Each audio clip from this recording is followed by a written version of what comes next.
Okay,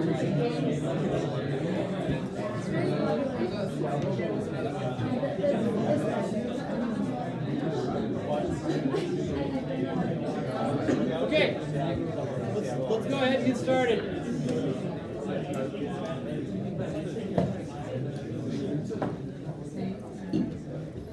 People are happy today. I don't know why it is, but both sections, everybody's super chatty, super happy.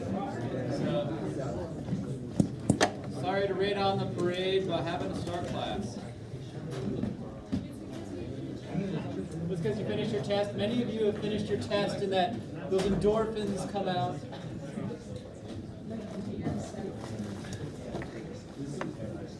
Okay, visiting the calendar. Just like last time, we're going to have an in-class activity that you're going to submit as an assignment. Next Thursday, there is a quiz related to the reading that is due. I posted the quiz late, but it's due a week from now, so you have plenty of time. And in the big scheme of things, be aware that way out there, November 11th, you have, again, the milestone 3, and on the 16th, the paper is due. This is our more abbreviated version of the calendar. We're doing in week 8 design patterns. Next week, some agile and a guest speaker, planning analysis on the 5th. So out there a little ways. All right, I think with that, we're probably ready to get going. Any questions on anything? Schedule-wise? Yes, sir. So is Intex, does that end on a Friday?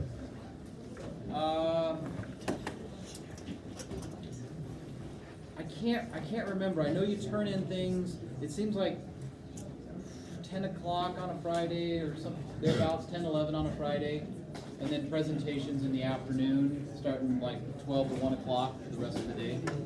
So you have a paper that's due in the morning. You get a tiny break, and then you present, and you're nice close. Do you know about what time the presentation is? You get randomly assigned. So there are lots of people that show up from industry, and they get assigned different rooms throughout the school, and then you'll get like 1 of 4 blocks or something like that in one of the rooms. So you might get, like, for example, the 1 o'clock time slot, or you might get like a 3:30 time slot. It just kind of depends on the luck of the draw. So, yep. Any other questions? Okay.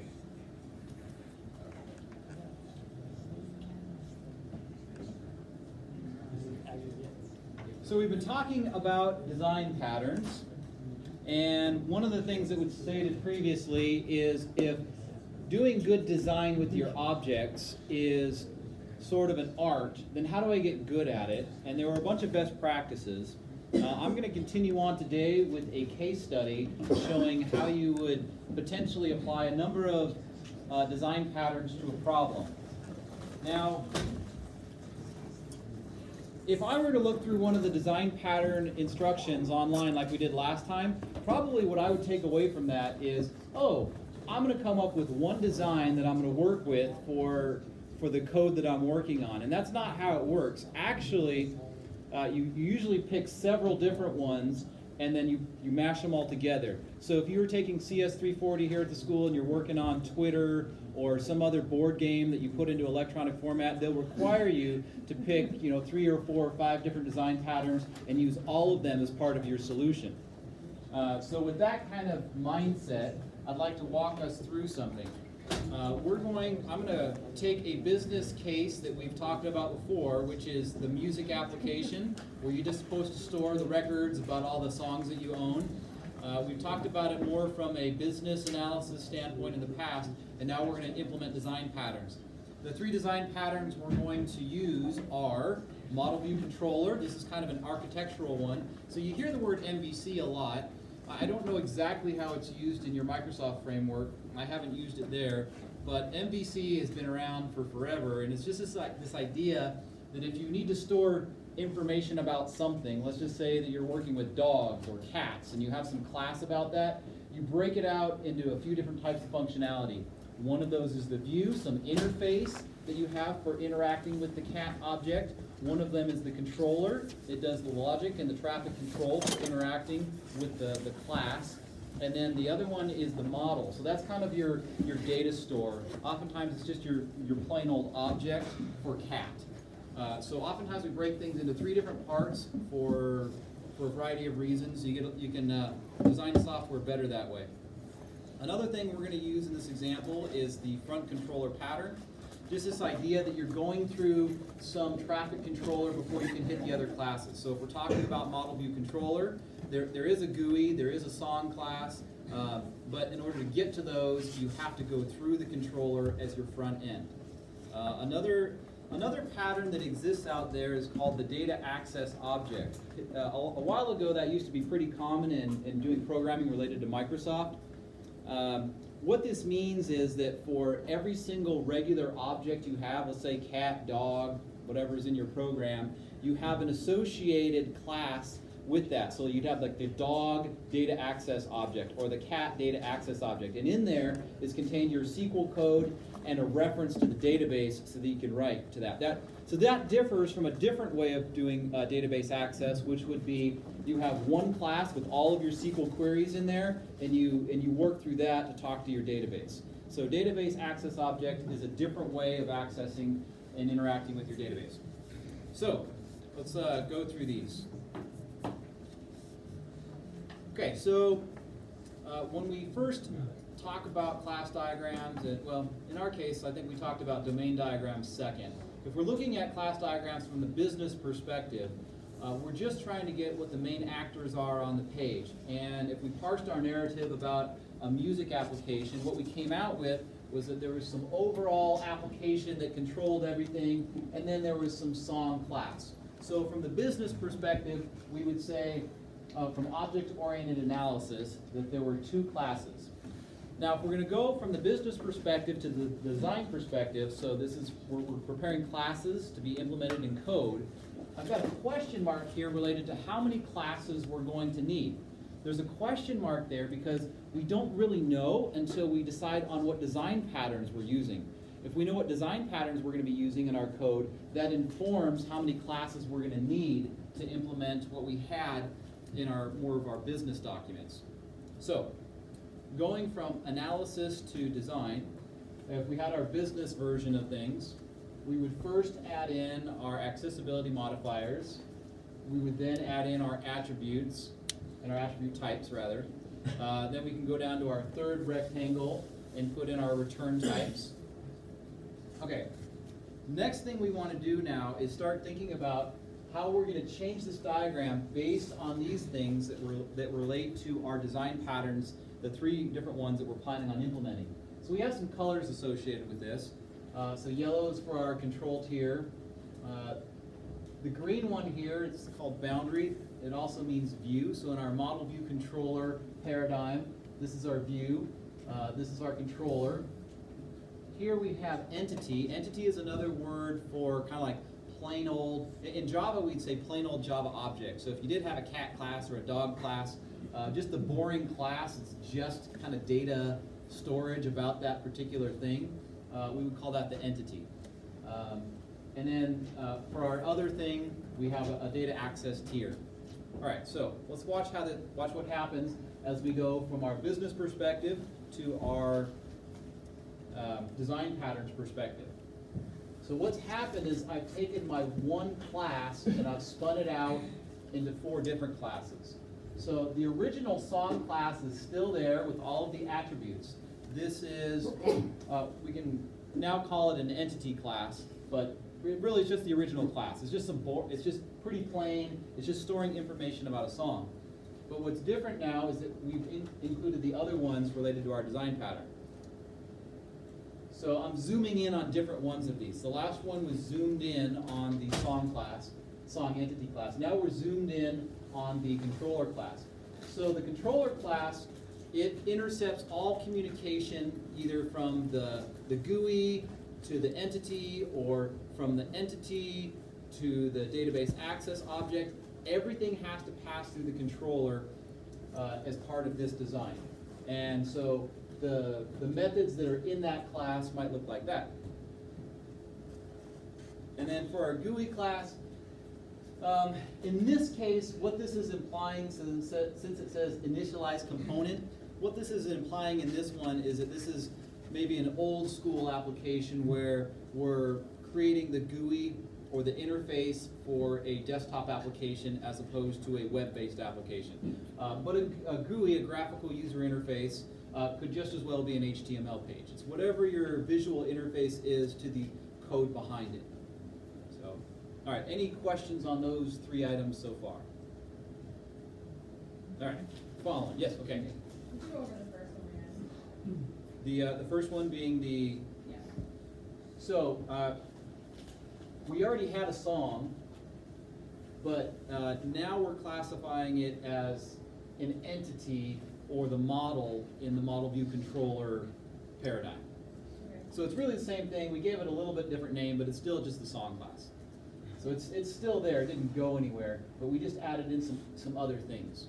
So like in an MVC project, it's like you have the model that goes to the controller and then it gets sent to the view. And that would be like Yeah. entity control boundary. Yeah, and as far as what you're doing in Dr. Anderson's class, I haven't used that Microsoft framework before. So I'm looking at it just from a real high level perspective of just through many decades, we always have this perspective of we isolate our functionality into things that are just the data storage, just the controlling the interaction among the objects, and a GUI that you collect data from.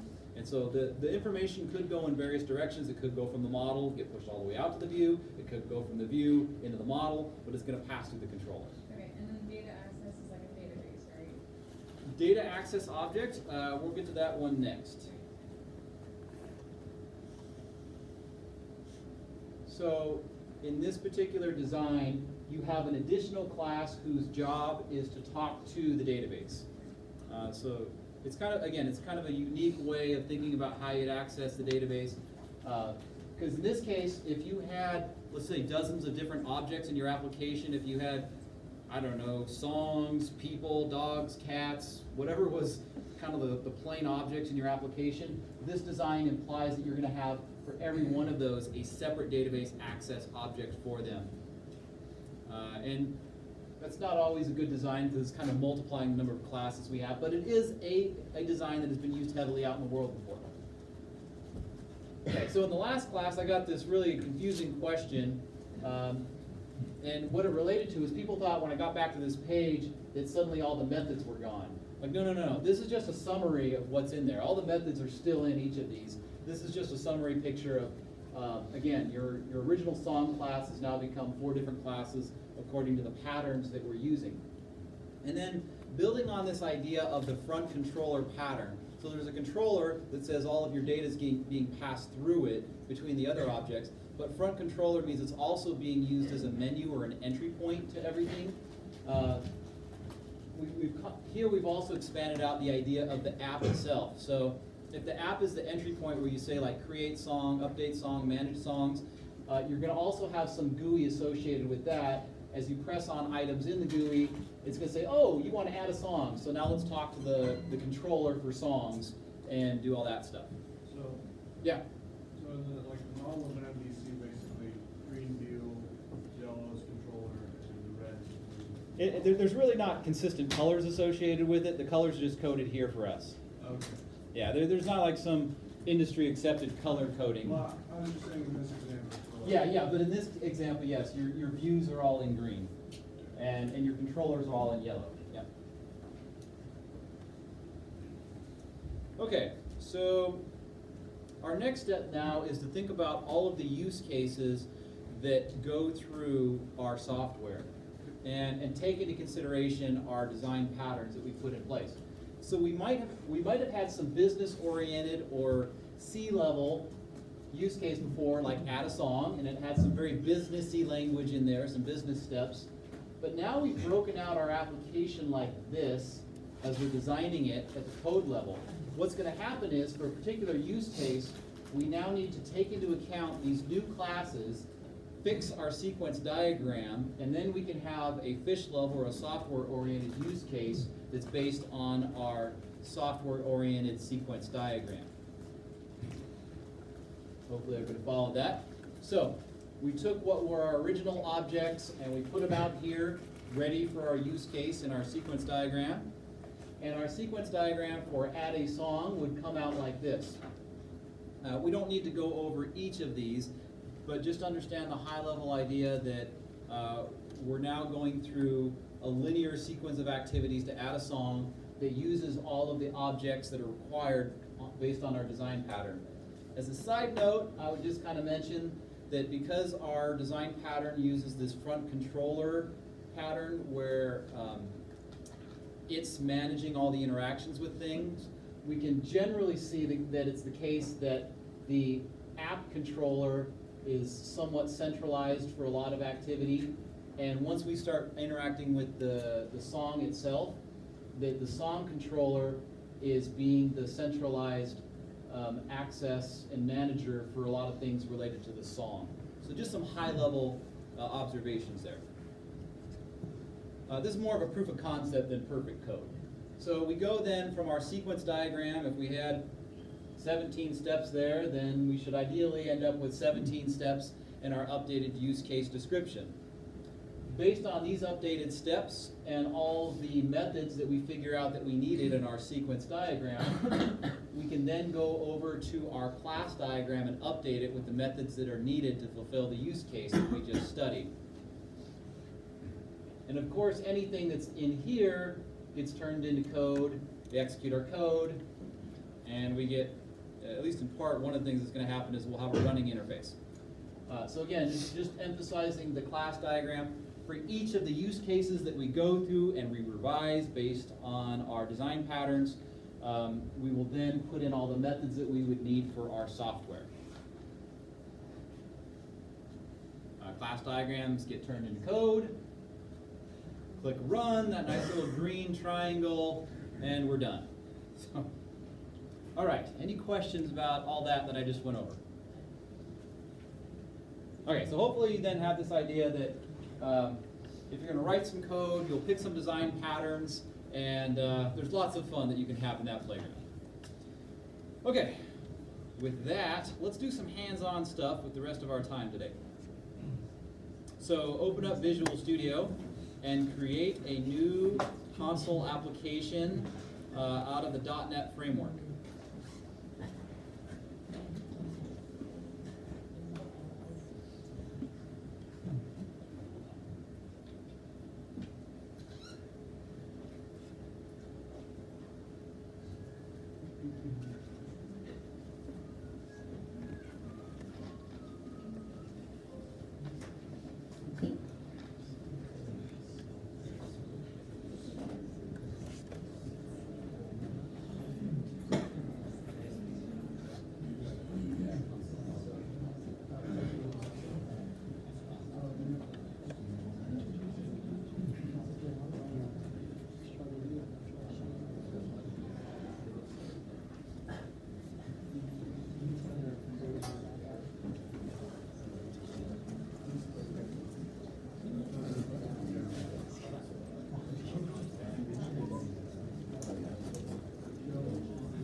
Okay, file, new,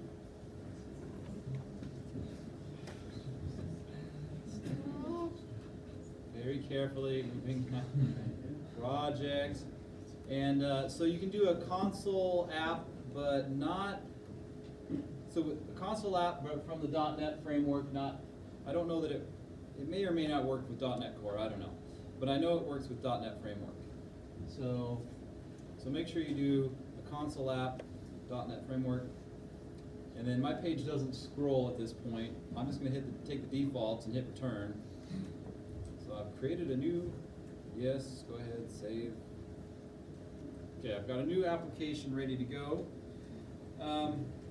Before I get there, let's talk about what we're about to build.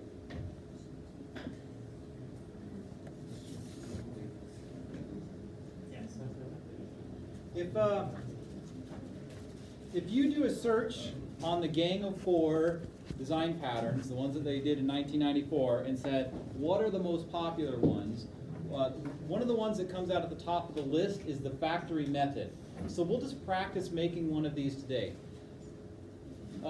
Here's kind of the idea. So I think it's easy to show the UML for the factory method. I think it's easy to program it. I think it's harder to explain why in the world would we use this. So let me just give you the overall idea behind the factory method.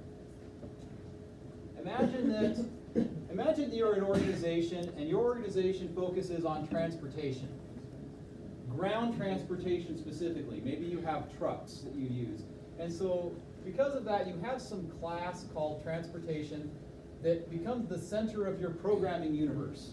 You have a whole fleet of developers, and they're all programming and creating objects that all interact with this class or this object called transportation. And so everything's going great. You have millions of dollars worth of software that all use this transportation object in your code. And then one day, it so happens that you acquire a different type of company, and so now suddenly you're doing sea transportation in addition to land transportation. And you're looking at all of the connections of the transportation class to the rest of your software, and you're going to have a big problem as you start trying to make different versions of this. So really what you need is you kind of really need like land transportation. Okay, I'm not going to continue writing that. But you also have sea transportation. And to refactor all of your application based on these new additions is a real big pain in the neck. And if you think that there's going to be new types coming along, that's a pain in the neck as well. So this is just kind of a high-level perspective on when this type of approach might be useful. Again, I don't expect you to actually memorize and completely understand all of this, but I think you're going to kind of get it by the end of the day today, and that's all I'm hoping for.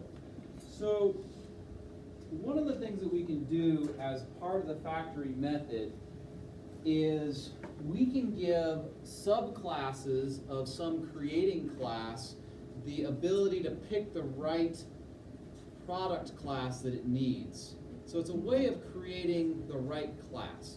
So rather than just having it create a transportation class every time, let's have some subclass create the right version of a transportation class. We're going to start I'm going to go through two different examples. I think by the time we get to the second example, it becomes a lot clearer. So, comparable to our transportation class, in a very abstract conversation, we have this idea of a product, but over time we're going to end up having different kinds of a product. So we're going to create concrete product A and concrete product B. In UML, I have this thing up here italicized, meaning that this is an abstract class or an interface. And so we're actually not going to create an instance of this and use it directly, but rather we create instances of these two things and use those. These things, though, get created via a factory method somewhere else, the person that's, or the object that's going to be using it. So as I go over to this other side here, here is the thing that's going to be creating our objects. We'll call this the creator class. And the creator class is also italicized, meaning that it's not meant to be instantiated and used directly. We're going to have a subclass called concrete creator A. And guess which type of products it makes? Concrete product A.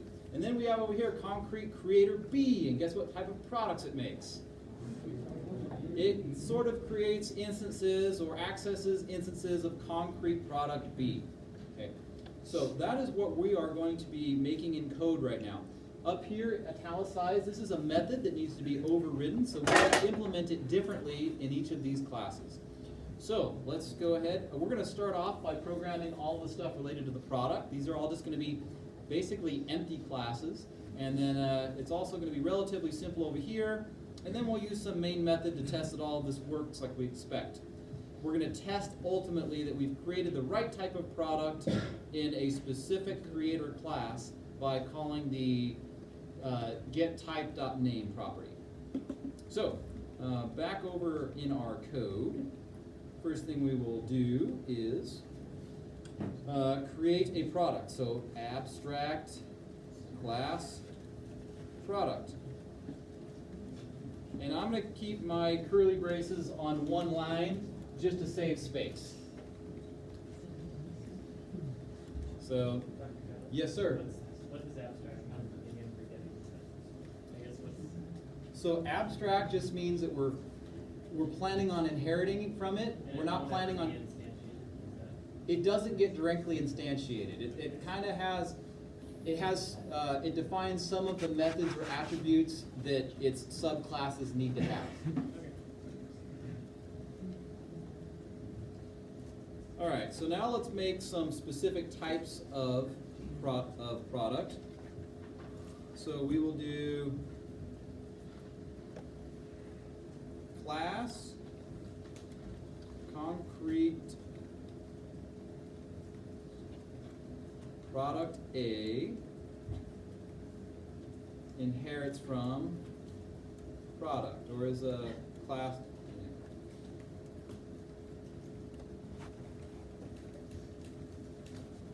So it's a subclass of product. We'll do another one, class, concrete, product B, and it's going to be the same thing. All right, so now we've essentially created everything that exists over here in this diagram. These are subclasses of our parent abstract class. Okay, next item. Now let's go over to our creator class. So we shall say abstract class creator, and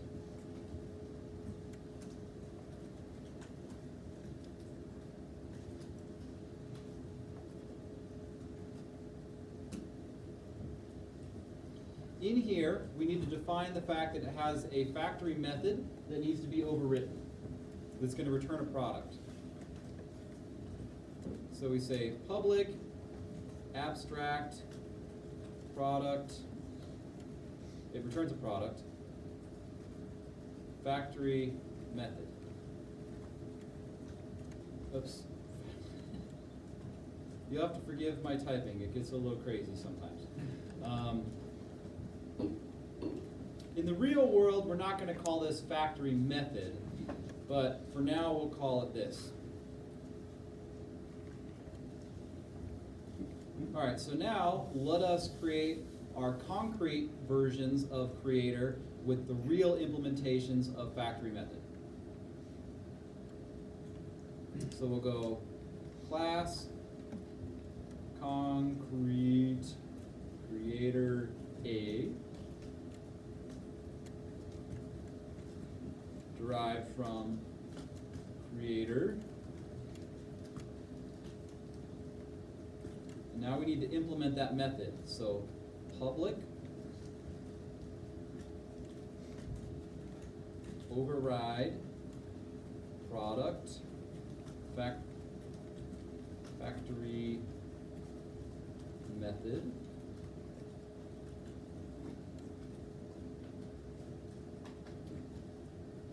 Oops. It automatically created some stuff for me there that I don't need. I'm going to return new concrete product A. Okay, so we're going to do the exact same thing or a similar thing for our second concrete creator, or a class that can be instantiated. So I'm just going to copy that class, and paste it.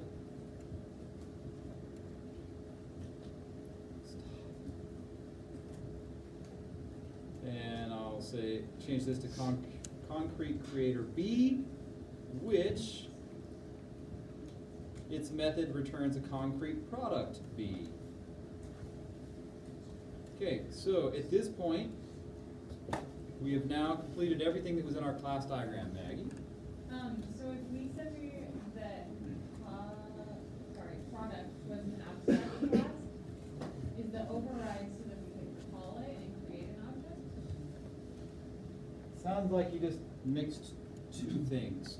So product itself is an abstract class, but concrete product is a real class that you can implement. Okay. Within our subclasses of creator, we're actually creating the concrete versions of those products. So We're just saying it's for the product, right?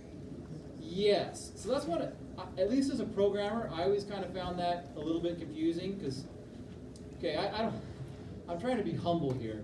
I've been a good programmer, but I didn't always know everything. I still don't know everything. The fact that sometimes we create references to abstract classes at a higher level and then use those generic references to access something that's a subclass of it is to me struck me as a little bit confusing at times, but that is a common thing we'll do. So we're saying that we're returning a product, but really we're returning a product of a particular type. I hope that helped. It says we're returning a product, but we can't actually make just a raw product. We have to have a subclass of product, the way we have it written. And then what does the override mean? So override just means that we're inheriting from a parent class, and we're overriding a method that needed to be overridden. Okay. So we declared up here that in anything that descends from creator, we're declaring right here that it's going to have a factory method in there, meaning then that once we say, hey, we're inheriting from creator, we are forced to create this method as a part of it. Okay, so we're just saying like, hey, don't use the factory method defined in the abstract class, but actually like. Well, there's different ways to do that. Sometimes you can just override it and create a new one, but because we're using this word abstract, we have to do it. So.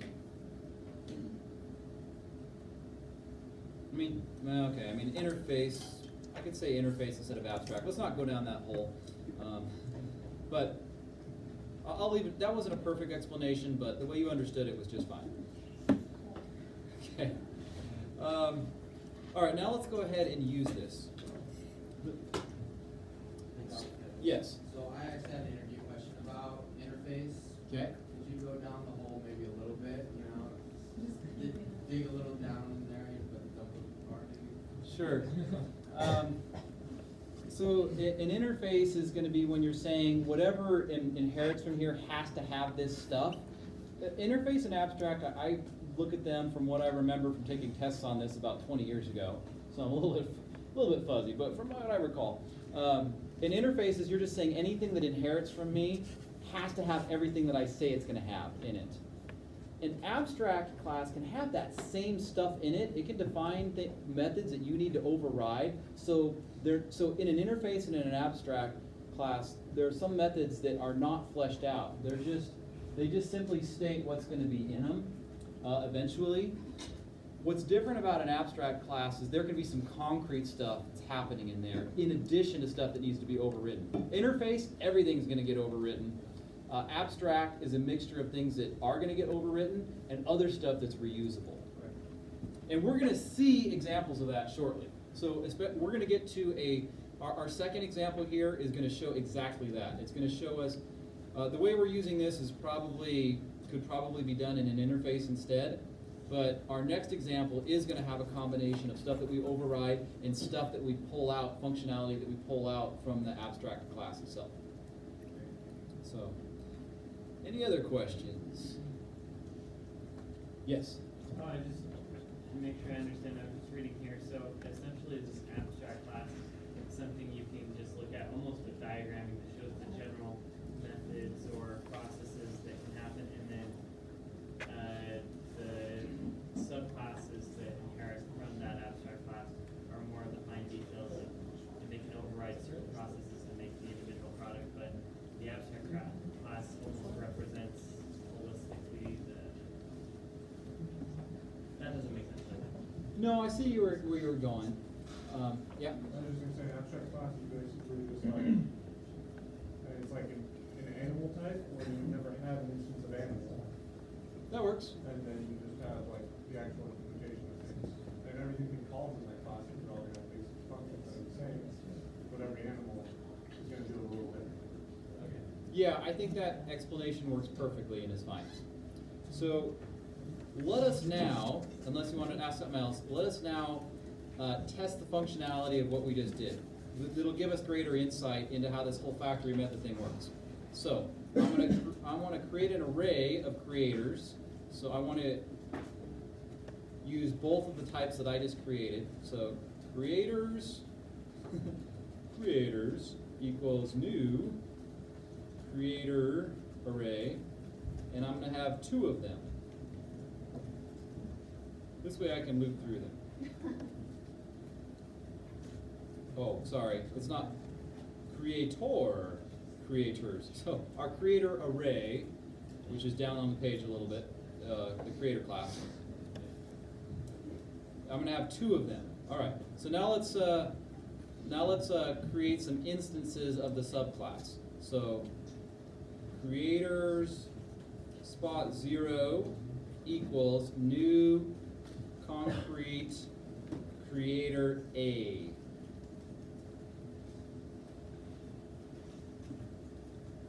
Creators 1 in the next slot equals, so we're going to create the other one, concrete creator B. Okay, now we have an instance of each of these.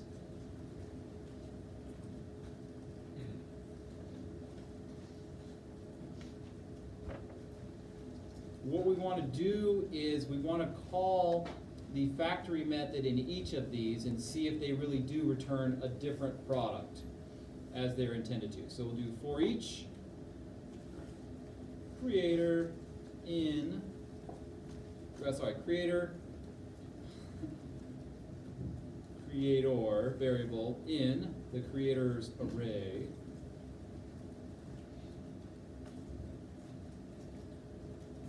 We're going to create a product reference, product. Now this product might be of a different subclass type technically, but we'll create this by doing creator.factory method. Create. That's awful to follow my bad typing, isn't it? So, okay, I'm not done yet, but conceptually, each creator has a different implementation of the factory method that you call on it. So we're calling kind of the method that exists in the parent class, but how it's actually how it's actually done in the subclass is different. So let's just verify that it worked according to plan, and we'll say console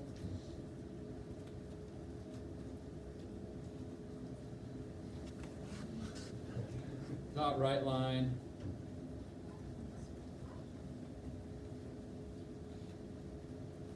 I created, and I guess some people haven't seen this kind of thing before. So we're creating a spot for a variable there, and we're going to reference it, and it's right here. Product.getType.name.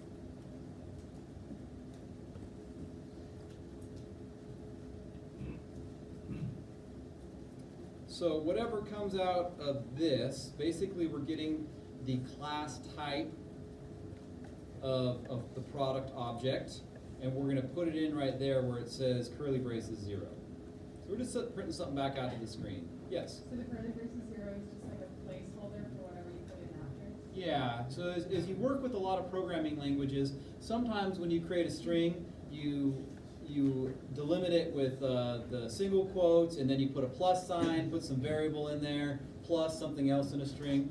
An alternative way that you'll see in a lot of programming languages is they have you put some type of character sequence which then gets replaced with some variables that you reference later on in the function. Oftentimes in cases of like stored procedures and things like that, we follow this type of approach, and it can be more secure to write code in this way than the other way. Okay, so if we run the program as it is right now, what's going to happen? It's not going to error. It's going to create a black box, and then what's going to happen? The black box is going to disappear. So we need to have it hang out on the screen for a second. So we'll do console.readKey, and And now let's go ahead. Is anybody? I guess once you type that, does anybody need more time? Okay, so we tell it to run.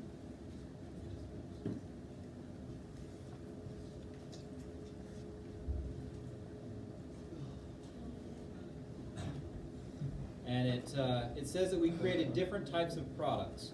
So when you just hear the raw definition of a factory method, one of the ways that it's described is that you leave it to the subclass of the creator to determine which type of product or object it's going to create. And so it's kind of conditional.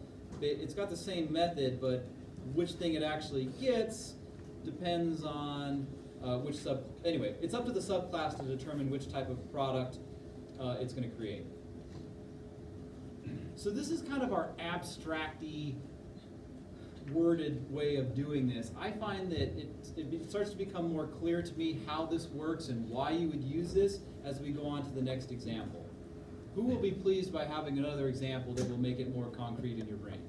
Okay, that's where I would be. Some of you are sure, like, I don't need that, I got it. Okay, but this is maybe a little bit more like you would see it in the wild. So let us create another console application.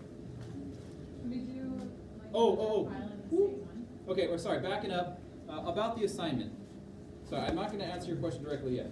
But about your assignment, I want you to take a screenshot of the output from your console application, do a little screen grab, post it into a Word document. I want to have 2 console output screen grabs as your deliverable today. Post them both into a Word document, and at the end of class today, upload them as the assignment in Learning Suite.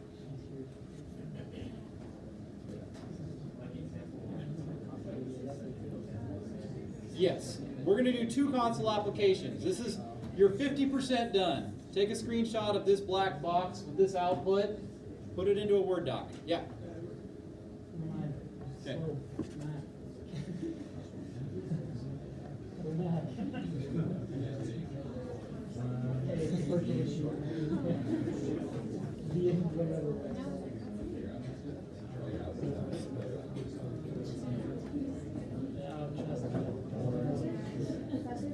Yes. So I understand that, but I follow American.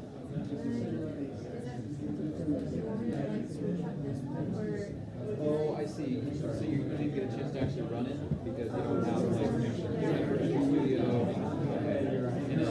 Yeah, you can send it that way. That's fine. Can I debug it? I probably shouldn't take time to debug it right now. Potentially. Or you can just copy and paste the source code later on.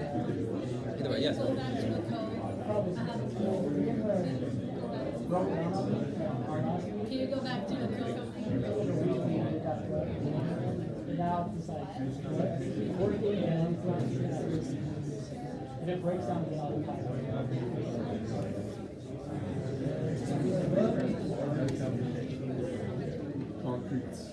Okay. After class, I'm going to post the source code to all of this. So if you need an extra couple minutes just to make sure everything compiles, you can mess with it after class.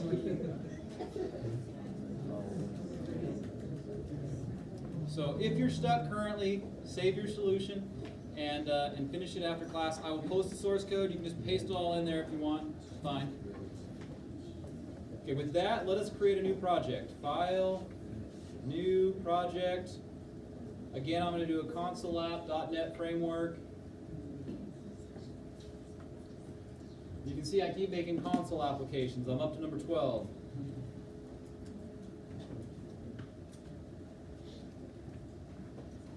Okay, let me go to my inspiration now.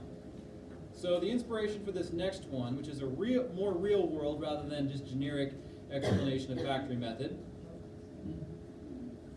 Imagine that we have something called a document, and a document is comprised of many pages. A document can also be of several types. So one type of document might be a resume that you could create, and another type of document you might create is called a report. Does it make sense that a resume is going to have different things in it than report? So a resume is going to have, well, what's something that you would typically put in a resume that you wouldn't put in a report? Loud and proud. Qualifications, references, things like that. So you're going to have different components, and we'll call those pages, that are going to be in a resume. And over a report, we might have something like a table of contents or a bibliography. So they're both going to have something in there, a component that we'll call pages, but they're comprised of different pages respectively. Let's go up here to our page class diagram. So there's going to be this idea of a page, which goes in a document, but there's a lot of different kinds of pages. There's skills, education, experience, introduction, results, conclusion, summary, page, bibliography. We could think of these as a product or a subclass of product. We want some of these things, but we only want to put them in the right type of object. So, as we go over here, we have here a method here called create pages. So depending on, so this is overall the creator from our last example. This subclass of creator, if you're of type report, you want to create pages that correspond to the report, this version of a document subclass. And if you're in the resume and you call create pages, you want to add, in this case, we're going to add pages to this object that are of type resume by pulling them from over here. So this create pages is technically the factory method. This method right here creates products that are appropriate to this type of object. So again, we're letting a subclass determine the products, how the factory method works, or how the objects get generated for it. There's still going to be pages, but they're a particular type of page. Okay. Some other things I'll just mention here. Over here we have document, and I have a little bit more information.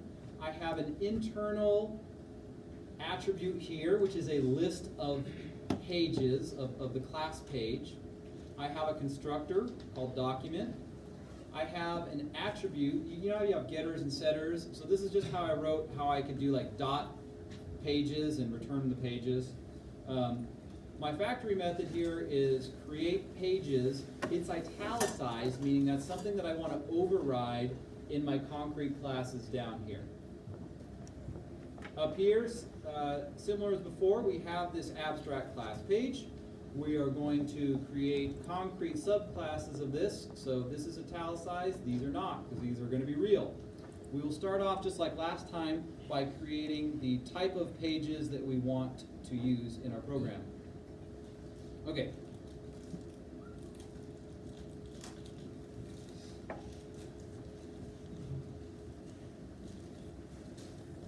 Okay, so starting off, abstract, class, page, and that's what we're going to descend from. Then we will do class. Now we're going to do this a lot. Class, skills page, inherits from page.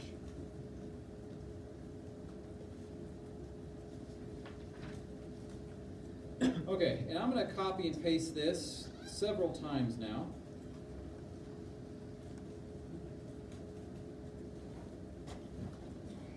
Because I'm making a bunch of different ones. If you recall our diagram, we've got a bunch. So I'll do education page, experience page, introduction page, results page, conclusion page, summary page, and I've got a couple more, but maybe I'll just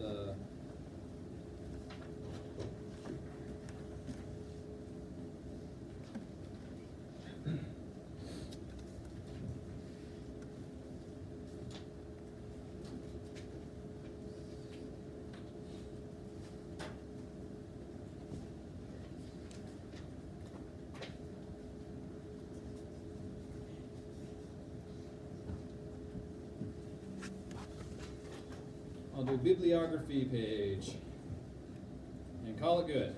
Okay, so I have now more or less created, yes. I just had a question. How do you get to pop up like the references about each class? I'll tell you the story of how this came about in my own self-deprecating way. So got here a couple years ago for some class demos. I installed Visual Studio Community 2017.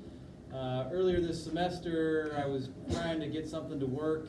And I was like, I want to try Visual Studio Community 2019. So I uninstalled one, installed the other, and it came out this way. And my first thought was, oh, this is really annoying. How do I turn this off?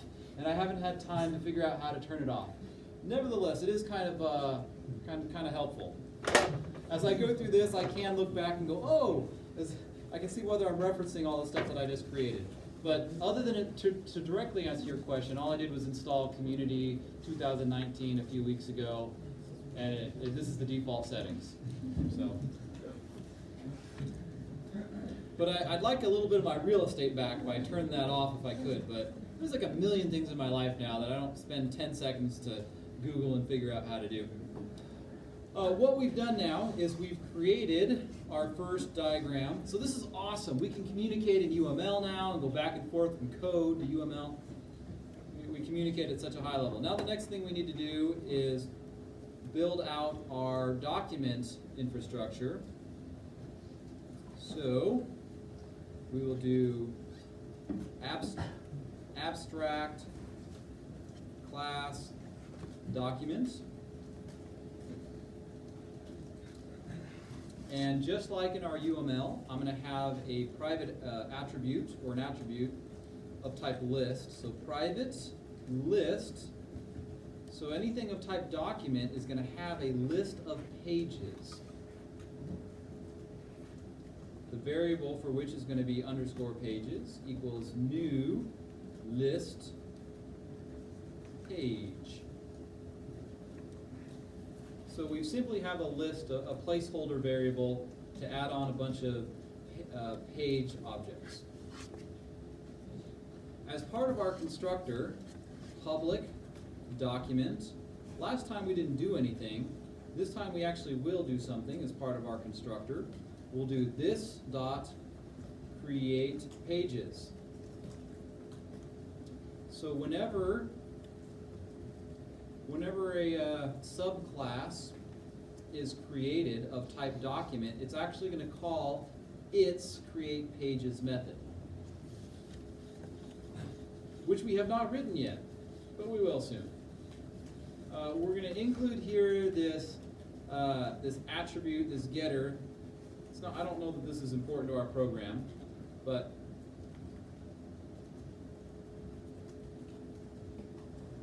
so if we call like document.pages, we can get back a list of them.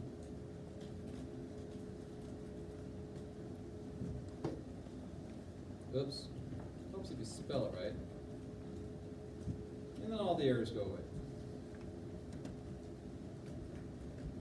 And lastly, we need to put in here the factory method that's going to be overridden by our subclasses.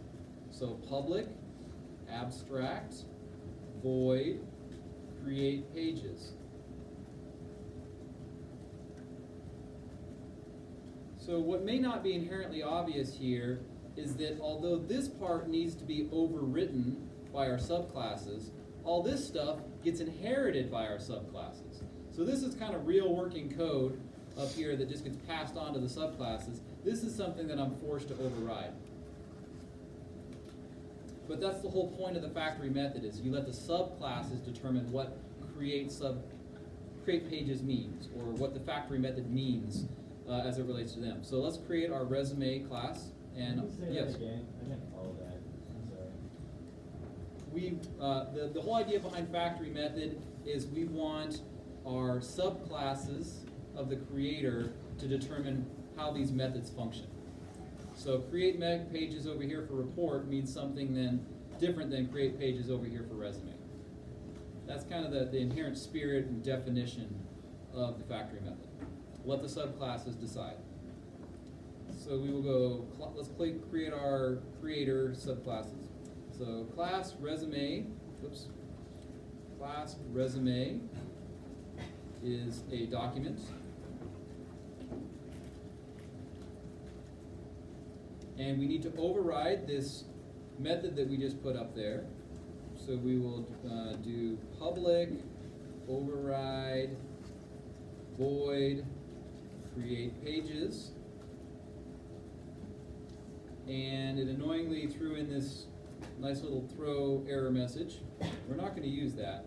We're going to do pages.add new, and now we can start adding in actual concrete classes from pages. So new skills page, that's one thing we can add. So this makes sense for our resume. We're going to have skills and references and things like that. Pages.add new education page. Errors go away, so I have that. Pages.add new experience page. Okay, now I'm done. Its method for create pages determines how create pages works with relation to the objects that it creates. Let's go on to the other one. Class report is also of type document. And you know what, just to make this a little faster, I'm going to copy the method there rather than typing it all completely from scratch. So, except rather than adding things like skills page,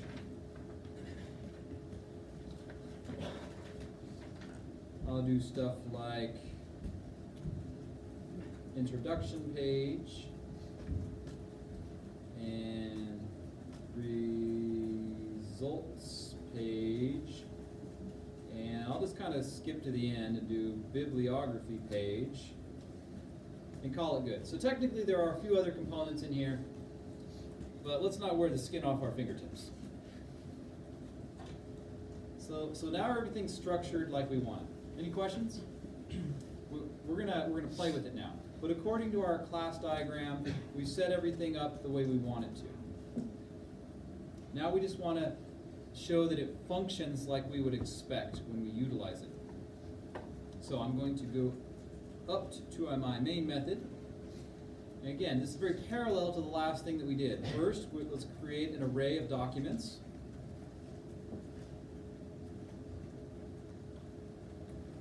Document array documents equals new document array with 2 slots. Documents in position 0. Let's create an instance of a concrete class there. So new resume. Documents sub 1 equals new report. So the cool thing is that the way that we program this compared to the first one is the actual constructor. Within the constructor for document, it's going to call create pages and set it up. We actually had to do the factory method call secondarily in our loop in our previous example. This one gets it done as part of the constructor. So stare at the code later if you want to see that in action. Okay, but we are going to spin through this right now. So for each document in documents. Sounds a little redundant, doesn't it? So we have 2 documents. So first we'll write down the kind of document that we're looking at. Console.write line. We got about 7 minutes to complete these couple of lines. So here's a different way of writing our strings. Document.get type .name plus hyphen So we're creating a header there. But now remember that each document has a list of pages in it. Let's loop through with another for each statement, each of the pages that are associated with it. Make sure we got it right. So for each page in document.pages, let's do console.writeLine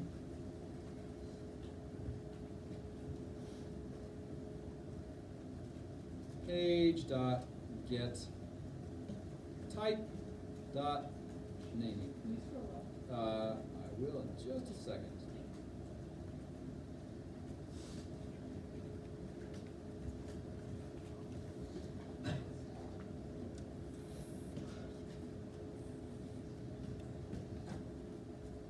And one last thing to make sure our black screen does not disappear after printing everything that we want it to. We'll go back to console.readKey. And with this, we should be able to run our program and verify that on the creator side of things, that it is creating the right type of pages. Is the read key like wait? Yeah, on the command line, it's just waiting for you to type something in.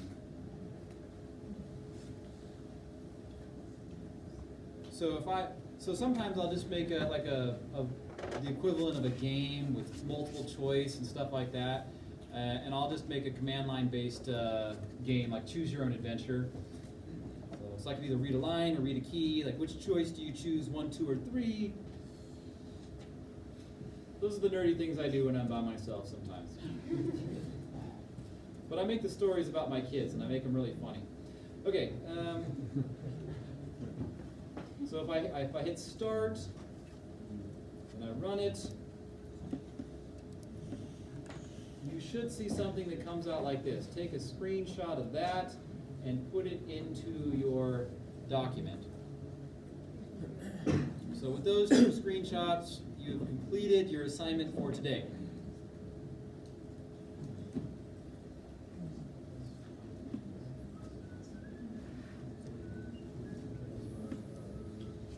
So even if you don't completely understand what just happened, I hope that you kind of sort of understand what happened. Like, yeah, I think I made some subclasses and they knew which things to make and everything seems to be together that belongs together. Not everybody wants to be a software developer.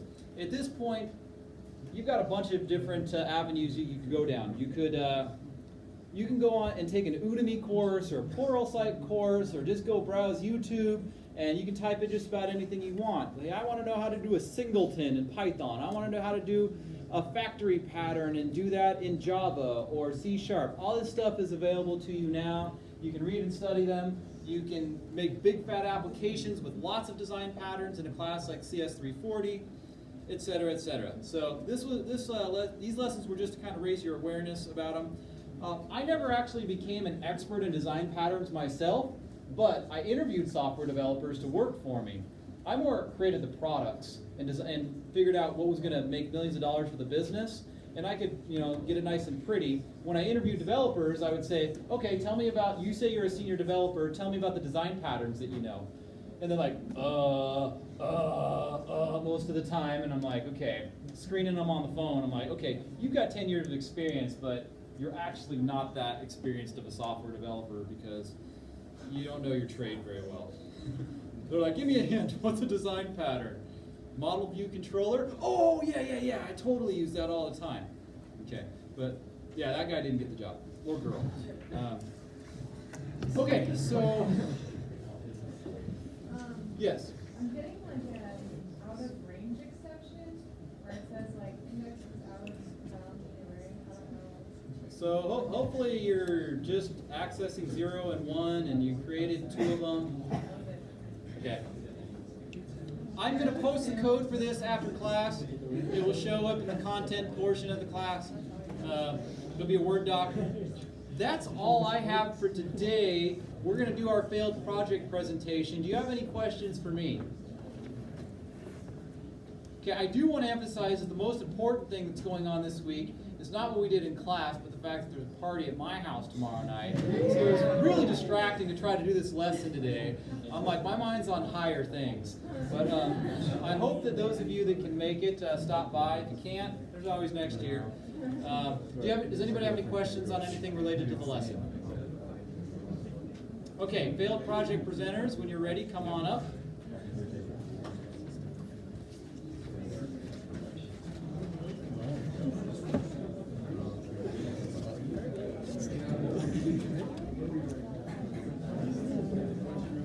Yes. Yeah, anything that's visible. Do you need anything?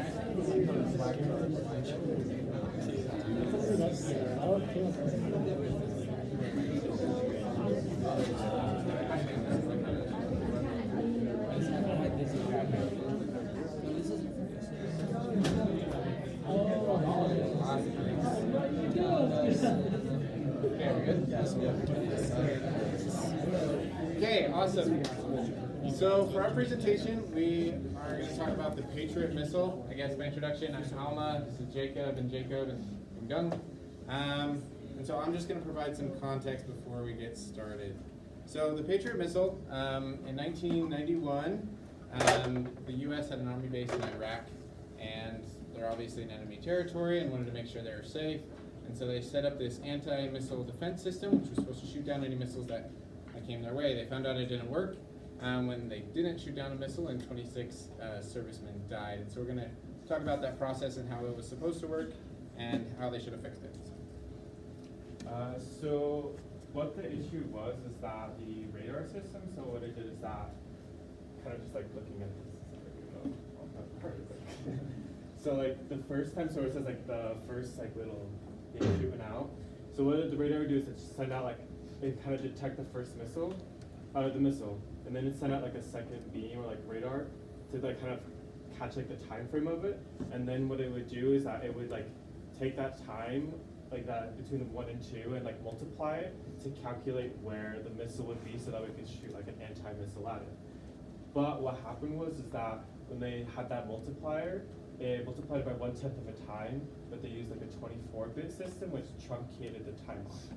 So basically it's like, what would happen is that like, instead of being like 1 second and like 0.95 milliseconds, it'd just be 1 second. So there'd be like a whole chunk of time that was like missing.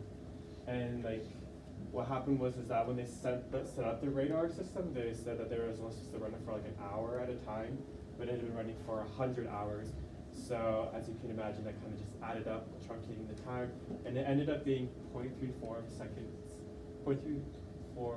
milliseconds off, which doesn't seem like a lot, but missiles travel at 1,676 meters per second. So just like that small time frame is why the missile didn't get detected. So we had a hard time visualizing this, so we're gonna do a demonstration for you guys. Big Doug is gonna be our missile,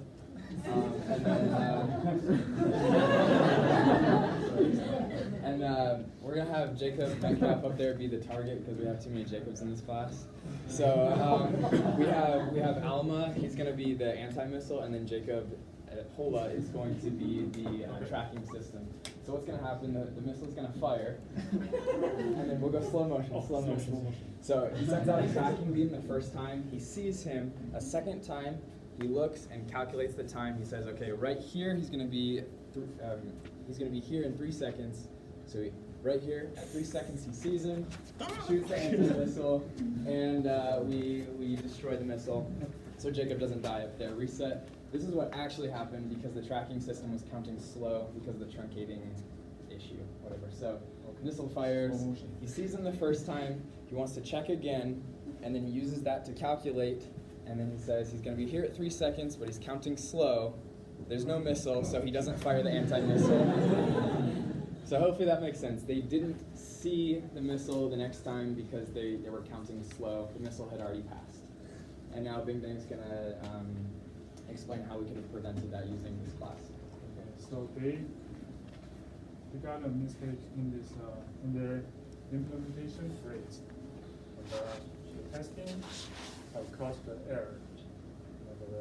The testing have caused an error, rather than the user to reset the clock. And how to fix the problem?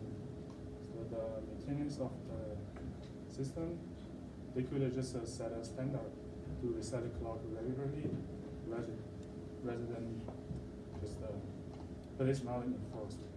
Yeah, and that's our analysis. Thank you.